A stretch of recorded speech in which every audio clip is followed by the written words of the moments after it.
Assalamualaikum warahmatullahi wabarakatuh. Apa kabar semuanya? Semoga semuanya sehat selalu. Amin.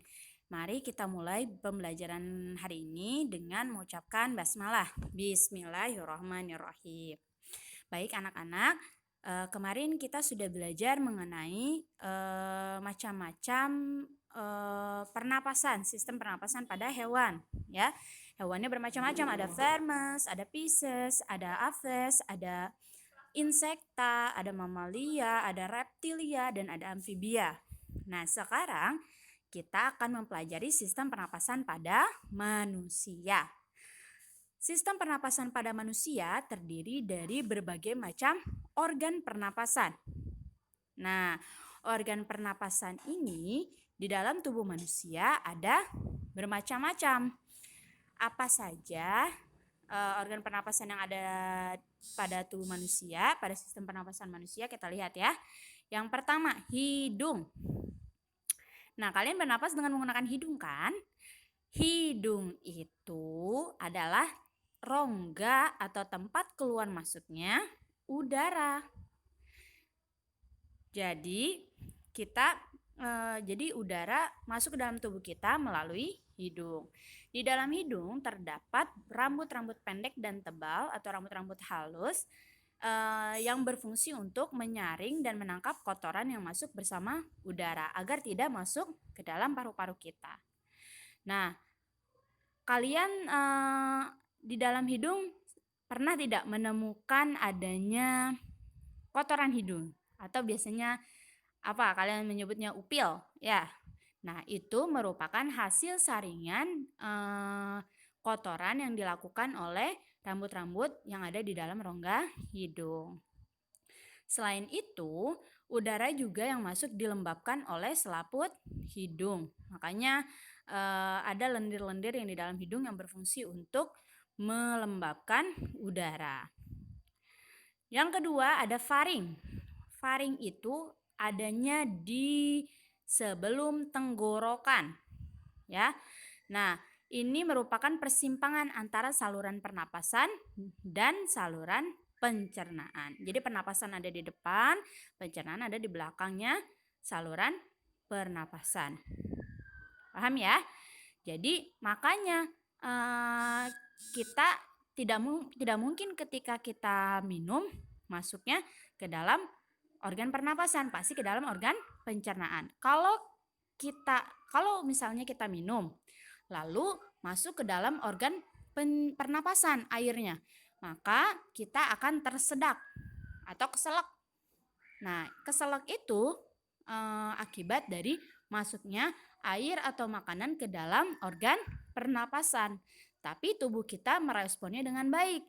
Tubuh kita menghalangi masuknya makanan atau minuman ke dalam organ pernapasan, sehingga ada yang namanya batuk dan tersedak, ya, agar makanan dan minumannya keluar lagi.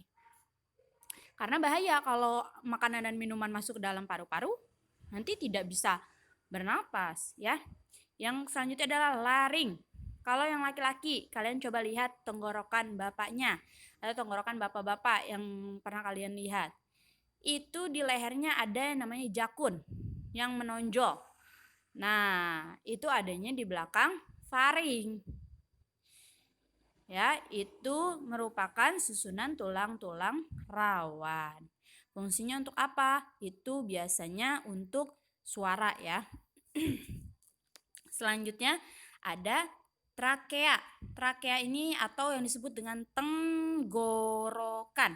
Ingat ya, kalau dalam pernapasan namanya tenggorokan. Nah, tenggorokan ini juga ada rambut-rambut halus di dalamnya.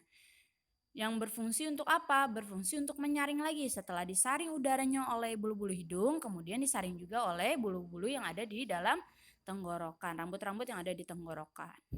Ya. Selanjutnya, apa sih fungsinya trakea? Fungsinya trakea untuk jalan masuk udara dari hidung menuju paru-paru. Selanjutnya ada bronkus. Bronkus merupakan percabangan dari tenggorokan. Nih, bisa dilihat nih. Tenggorokan itu D. Tenggorokan itu D. Lalu bronkusnya adalah E. Ya. Jadi ada cabangnya. Tuh. Ada cabangnya, itu adalah bronkus. Ya, percabangan dari tenggorokan. Ada dua, ada bronkus kanan dan bronkus kiri. Fungsinya ya untuk mengalirkan udara ke masing-masing paru-paru. Kalau bronkus kanan berarti ke paru-paru kanan, kalau bronkus kiri berarti ke paru-paru kiri. Selanjutnya bronkeolus. Bronkeolus juga merupakan cabang dari bronkus. Jadi sudah ada cabang di sini. Lalu bronkus ini punya cabang-cabang lagi. Nah, di ujung-ujung bronkeolus terdapat alveolus. Apa sih alveolus itu? Alveolus adalah kantung-kantung kecil yang berfungsi sebagai tempat bertukarnya oksigen dan karbon dioksida. Ada banyak nih di sini nih. Hanya kita tidak bisa lihat kantung-kantung kecil yang berfungsi untuk pertukaran oksigen dan karbon dioksida. Ya, semoga dapat dipahami. Setelah kalian pahami tentang ini, boleh kalian rangkum di dalam buku, ya.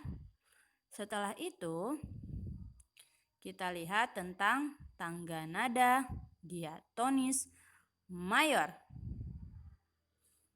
Ya. Nah, bernyanyi itu berhubungan dengan yang namanya organ pernapasan. Dalam bernyanyi kita harus tahu bagaimana bernapasnya, bagaimana kita mengeluarkan suaranya, dan lain-lain. Nah, di sini kita akan belajar mengenai tangga nada diatonis mayor. Apa sih tangga nada diatonis mayor itu? Tangga nada diatonis mayor itu merupakan tangga nada yang bersifat riang gembira, bersemangat, dan biasanya diawali dan diakhiri dengan nada do. Ya. Bagaimana tangga nada diatonis mayor? Contohnya, lagu yang menggunakan tangga nada diatonis mayor adalah lagu 17 Agustus. Lagu Hari Kemerdekaan 17 Agustus tahun 45. Gembira kan? Lagunya menggambarkan kegembiraan, semangat. Lalu apalagi? Lagu Balonku ada 5. Itu juga adalah lagu yang menggunakan tangga nada diatonis mayor. Ya, lagu-lagu yang semangat, yang cepat temponya, yang menggambarkan kegembiraan merupakan tangga nada diatonis mayor. Nah, sekarang boleh kalian coba latihan halaman 20 ini. Yang pertama, pengertian tangga nada mayor dan ciri-ciri lagu bertangga nada mayor. Sudah ada di atas ya isinya ya. Selanjutnya, silakan kalian nyanyikan Hari Merdeka, lalu videokan ke ibu ya. Nyanyikan, lalu divideokan dan dikirimkan ke ibu. Mungkin itu dulu saja pembelajaran hari ini.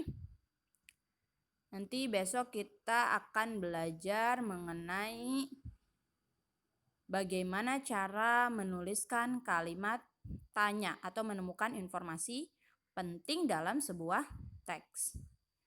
Semoga dapat dipahami. Selamat mengerjakan.